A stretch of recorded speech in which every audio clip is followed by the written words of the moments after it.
Alright, Shalom. First and foremost, I want to give all praise, honor, and glory be to Yahweh, Ba'Hashem Yahweh Shai, Ba'Hashem Rakah Kodash. And I want to say double honors to the apostles and the others, a great millstone that rule well.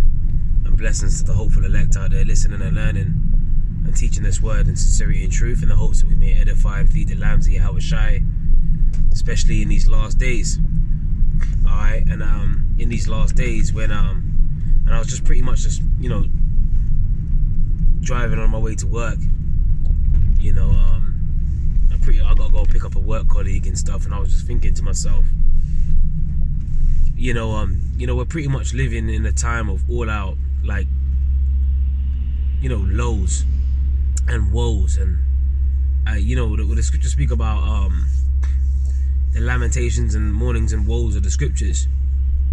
Alright, but it's also like woes in terms of like a lot of the people that you see out here are pretty much woe is me. A lot of the people that you see out here are down and out. They have the lack of stability of this knowledge that we have. And when I say the lack of stability of knowledge, like the scriptures say that, Isaiah 33:6, that wisdom and knowledge shall be the stability of thy times, and strength for salvation. The fear of the Lord is his treasure. Now without that stability, without that, you're gonna be pretty much, out here just blowing in the wind, not knowing where to go, not knowing what to do, not knowing why, society or people are becoming more dark, and people are becoming more wicked, not knowing, like, pretty much not having any form of information, alright, to be able to comfort you in these last days. That's what these people are like. They're without the knowledge. But you see, we've got the scriptures to comfort us, man. Okay, we got the scriptures to comfort us in these last days, and that's a beautiful thing to know. Alright, because you got people out here losing the plot. Crime is at an all-time high. Murder, people. Every time you see breaking news, you see some sort of atrocity that's happened, right, on the news. Someone's been murdered, someone's been, or someone's killed themselves, or someone's, or a mother has, killed her daughter, or whatever. Something's happened, some way, shape, or form. But we can't be ignorant to the fact that the Lord's got spirits out here created for vengeance. And I'm gonna get that scripture, and that's in Sirach 39:28. Alright, so let me go ahead and prove you the first precept here. It says there be spirits that are created for vengeance. This is Sirach chapter 39:28, right? It says, which in their fury lay on sore strokes. Right? So there are spirits, out here that are created for the Lord's vengeance, man. Alright, but if you thought that the Lord was all about, I don't know, sunshine and rainbows and candy floss, and you are sadly mistaken. Alright, because the Lord has got, spirits out here created for vengeance, and he deploys them, from his throne. He deploys them from that heavenly council. He lets them go forth, or he orders them to go forth, right, to cause havoc out here. Yeah, that's in the scriptures. Remember, the scripture says in Isaiah 45:7, I form the light and create darkness. I make peace and create evil. I, the Lord, do all these things, man. That's in Isaiah 45. So that's in the scriptures. That's in the Bible that we read about. That's the Bible that we believe in. What you gotta understand is, and even when things happen to us, we get tempted and stuff like that, guess what? That's the Lord testing our faith. Just like he did with Job, right? And Satan came for Job. But the same way that Satan came for Job is the same way that the Lord allowed him to do that, but he gave him boundaries. He said, look, just don't take his life. So the Lord might send Satan to mess with you for a period of time, to mess with you to levels of extremes, man. Like, cause Satan, messed with Job so much to the point where he lost his family. He got physical ailments, he got boils all over his body and that and whatever. And, pretty much his woman came against him. These things are written, for our learning. Remember the scripture says in Romans 15:4, for whatsoever things are written aforetime were written for our learning, that we through patience and comfort of the scriptures might have hope. Remember, comfort of the scriptures, man. The scriptures are supposed to comfort us. When we read about the stories of old, the men of the Lord actually went through, and they came through it in the end. That comforts us, man. And Job, we're speaking about Job, right? His name means what? Persecuted. So that represents all of us that are going, Remember, the scripture says the servant isn't greater than the master. Right? Yahweh Shai said, if they persecuted me, they will persecute you. You know, so in Job's name means persecuted. So that's what it is. We just got to go through that persecution, man. And the scripture says, and we all deserve it, right? That's why we adopt the Micah, 7 and 9 mindset. I will bear the indignation of the Lord because I have sinned against him. And that's exactly what we do. You know? So it says, there be spirits, back in Sirach 39 and 28, there be spirits that are created for vengeance. Yeah, spirits on the right hand side and the left hand side, man. You know? But this is, you got the heavenly council that you can read about in the book of Kings. Right? Where you had that spirit that came forth and said, look, I will go and be a lion spirit. You know? So you got spirits out here that love to do the bidding of the Lord, that love to cause mischief, and they've been sent by the Most High to do so. They've been allowed to do so after their heavenly council, deliberations on what's gonna take part in, what's gonna take place in your life. These mad events that happen out of nowhere, that happen in your life. Yeah, these things happen because guess what? It's been allowed to happen in order to test your faith. And I'm only speaking to the, the believers out here, by the way. I'm speaking to the believers, man. Our faith is going to get tested, and it's going to get tested even more as we see the day of the Lord approaching. Remember, we're about to enter into the time of the hour of temptation, man. Things are about to get really like, and I've been, I've been thinking about this recently. I had a, talk with this, this guy yesterday, because he was telling me all kinds of stuff about the reason why, the conspiracy stuff and that and whatever, the reason why they put Tate there and the reason why they get Trump and that. And I was like, yeah, man, all of that, propping up Tate and having his little following and that and whatever. I said, no, pretty much, in my opinion, that was just for them to silence, because how they pretty much, they threw him under the bus, and so do they do Alex Jones with the live Sandy Hook's trial. Now these guys are known for speaking out, right? That's one thing that they have in common. Speaking out against the establishments that or the philosophies that they've pushed in the world. These guys kind of speak out against it, right? But they're insiders, okay? Now they get pretty much rolled on, right, in the public eye. And when I say rolled on, I mean they get they get their name dragged through the mud and this and that. They get persecuted. They've been set up as basically sort of like false prophets. There's people following them and thinking that they got the light and they got the, they got the answers to everything, and then all of a sudden they get silenced. That's the elite's way of saying, look, by silencing these guys that they've propped up because Andrew Tate kind of came out of nowhere. If you've noticed, then all of a sudden they propped him up, then they threw him under the bus. That's pretty much saying, look, you can't speak out, you can't have your own mind out here. All right, and that's leading to what? The famine of the hearing of the word. So this is all biblical prophecy outlines everything that's going on out here. That's the point.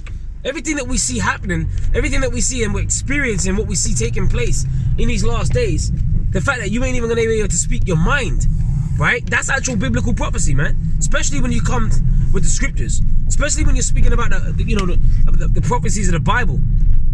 All right, you say you believe, and you say you're a believer in Yahweh Bashem, Yahweh Shai, and you believe in this word, you believe in these prophecies, right? There's gonna come a time where you ain't gonna be able to speak, so freely about, this Bible, because they're gonna outlaw it, man. All right, and anyone that, that speaks to, pretty much this truth, they're gonna be coming for us. Okay, that's Amos 8 and 11, the famine of the hearing of the word. All right, in fact, let me get that scripture. I'm driving, but I'm gonna go ahead and grab it just real quick, because I want to read it. I want to read it verbatim, right? It says, Amos chapter 8 verse 11, behold, the days come, saith the Lord, Yahweh power, that I will send a famine in the land, not a famine of bread nor a thirst for water, but of hearing the words of the Lord. So this type of famine that's being spoken about here, there is going to be actual famine too, but this type of famine is specifically aimed at hearing the word, man. And you know what? It's interesting, because the word is likened unto meat. The word is likened unto honey. It's likened unto a roll. It's likened unto milk, right? So it is likened unto food. So there's going to be a famine of being able to eat this word. You know, and I never really thought about it like that. Spirit just kind of, you know, honed in like, well, the word is likened unto food. Okay, in fact, let me see if I can get this. All right, there should be one in Proverbs here. Right, which outlines how this word is likened unto food. Proverbs chapter 9, verse 1. It says, wisdom. Now this is dealing with wisdom, right? Have builded her house. She have hewn out her 7 pillars. She have killed her beasts. Right? She have mingled her wine. She have also furnished her table. You see that? So this word is likened unto food. Like when you kill, beasts get killed today for food. Like for example, you might kill, you might slaughter a cow or, lawful meats. Lamb. We eat lamb. Even when we eat the Passover, what do you think we're eating? We're eating meat. Right? So this word is likened unto food. Right? She have killed her beasts. She have mingled her wine. It's likened unto wine. Alright? So what you gotta understand is there's gonna come a time where being able to drink of this wine, alright, and being able to eat, of this feast, right, is gonna come to an end. When the famine of the word hits. So let's go back to Amos 8 and 11, right? So this particular type of famine is of hearing the words of the Lord, right? And then let's go to verse 12 now, because we read verse 11. And they shall wander from sea to sea, okay? And from the north even to the east, and they shall run to and fro and seek the word of the Lord, and shall not find it. So there's gonna come a time people are gonna be actually seeking the word of the Lord, all right? But they ain't gonna be able to find it. Why? Because Esau, he's gonna put a stop to us being able to speak this truth, which ultimately is the Lord. Remember, there's nothing that anyone does outside the control of the Lord. The scripture said that the deceived and the deceiver are his. All right, and those that are pushing out mass deception, that's by way of Esau, Edom. Okay, he's the devil, he's a slanderer. Okay, he's the trickster. Okay, he's the illusionist. He's the witch. He's the warlock. Okay, and there's gonna come a time where he's gonna cause, right, this book to be preached an outlaw. All right, he's gonna say it's an outlaw to be able to speak the words of the Bible, and he's gonna demonize this truth. Okay, just like they did years ago when they demonized, when they had the whole the synagogue shooting and that. Okay, and he was linked. It's supposed to be linked to the you link him to the Israelites and stuff. They're gonna demonize us on a different level, man. Okay, they're gonna demonize us on a different level, and you best believe when they do that, that's gonna tie into the famine and the hearing of the word as well. Okay, because they're labeling us, they're coming for us and saying that we're extremists and this and that. So we have to be able to know what's going on. That's why the Apostle Paul said, seeing that you walk circumspectly, as wise and not as fools, redeeming the time because the days are evil, man. So we definitely have to, keep our eyes open, and our spiritual heads on a swivel. Basically, just, we have to know what's going on. The word circumspect means to look around. All right, so let's go back to Sirach.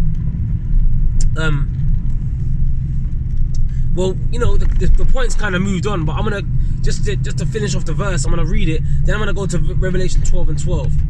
Right? It says back in Sirach 39 and 28.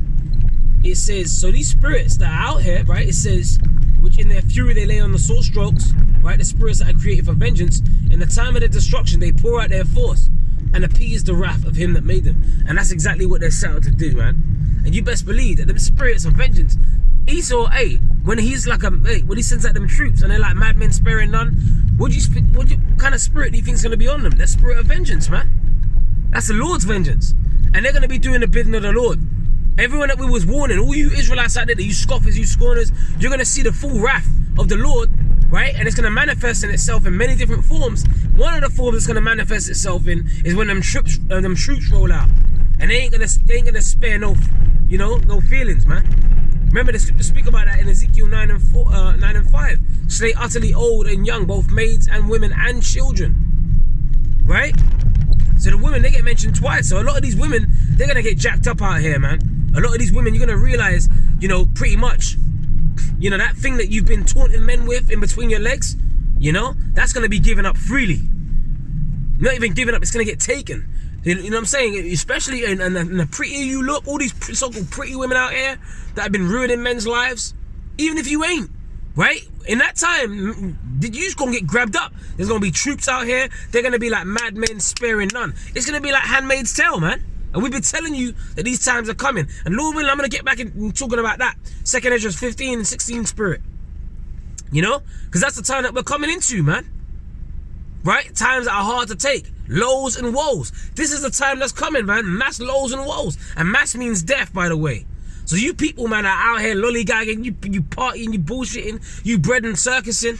You completely distracted from what's really going on, which the Lord distracted your ass. Remember, the Lord said he poured upon you the spirit of deep sleep. So that's you. That's your ass, man. You're going to be out there completely aimless, not knowing what's going on. Going back to my first point, wisdom and knowledge shall be the stability of thy times. The wisdom and knowledge, that's the wisdom and knowledge that's been given to the elect, right? That's going to keep us stable, man. Lord willing, I'm of that number. All right, and that's why we got to earnestly contend for the faith. But you got to keep going, man. And we almost out. All right, because people, we can see that people are increasingly more stressed out. People are losing the plot. Okay. Things are getting exposed behind the scenes, Diddy parties and that and whatever, which is another bread and circus, which is another way to distract the people. They can do anything out here, man. They like I said, they're master illusionists, man. You know, they can tell you that, you know, Diddy's guy in jail, that, you know, say that he's disappeared, he's gone for land, and thrown away the key, and he could just be on an island somewhere. They can say a celebrity's died, and he could be somewhere else. You don't even know what's really going on out here. I mean, especially the fact that now we've been privy to the fact that they got like Epstein Islands out here, and you don't even know what these people be doing on these little private islands, man. So my point is, what's going on behind the scenes? Ultimately, you know, we really don't know to a T, but we know biblical prophecy, and that's the stability of our times. That's giving us the eyes to see in this dark realm. You know, the Lord has given us the ability to shine the light in this dark realm to the point where we know enough, right, for salvation. And that's the important thing.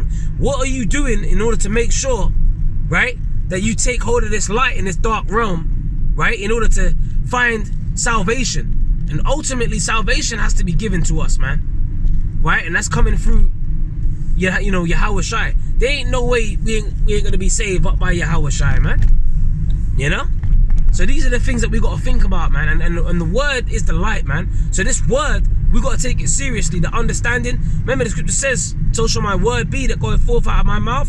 It shall not return unto me void, but it shall establish that which I please, and it shall prosper in the thing whereto I send it. So this word is prospering, man. The word of the Lord is prospering. Okay? The scripture says the vision is for an appointed time. By the end it shall speak and not lie. Though it tarry, wait for it. It will surely come. It will not tarry, man. This word is prospering. Okay? So with that, man, Lord willing, this is an edifying lesson. You know, things are going, mass lows and woes out here. Things are going on. Things are happening, man. All right, we're almost out. You know, World War III is ramping up. You know, tensions in the so-called Middle East is ramping up. You know, the war drums are sounding even louder. And we're blowing the trumpet. Okay, we're giving you warning. You know, through the spirit and power of Yahweh Bashem Yahweh Shai. Okay, get ready to see more earthquakes, pestilences, food shortages, famines. You know, things are gonna start happening, man, big time.